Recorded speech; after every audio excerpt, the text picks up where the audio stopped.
السلام علیکم۔ معمول سے زیادہ بارشیں، کیا واقعی ہب ڈیم ٹوٹنے کا خطرہ ہے؟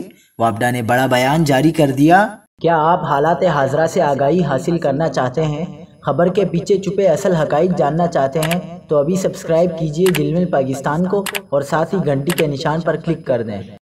آپ کو بتاتے چلیں کہ ہب ڈیم میں پانی ذخیرہ کرنے کی انتہائی سطح 339 فٹ ہے، تاہم 17 جولائی 2022 سے ڈیم میں پانی اپنی انتہائی سطح پر موجود رہا۔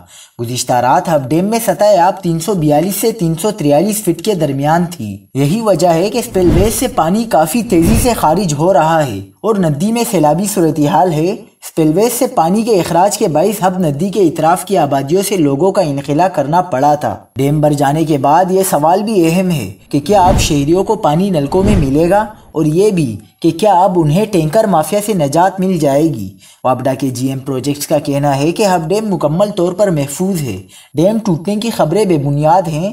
ڈیم سے اضافی پانی کو سپل ویز کے ذریعے محفوظ طریقے سے خارج کیا جا رہا ہے۔ جی ایم پروجیکٹس کا کہنا ہے کہ ہب ڈیم پر وابڈا کی ٹیم چوکس ہے اور آنے والے پانی کو مانیٹر کر رہی ہے۔ وابڈا ترجمان عامر مغل کا کہنا تھا کہ ہب ڈیم 1981 میں بنا، اب تک ڈیم 9 مرتبہ مکمل طور پر بھر چکا ہے۔ انہوں نے ہب ڈیم کی دیواریں کمزور ہونے کی خبروں کی تردید کرتے ہوئے کہا ہے کہ ہب ڈیم مکمل محفوظ ہے۔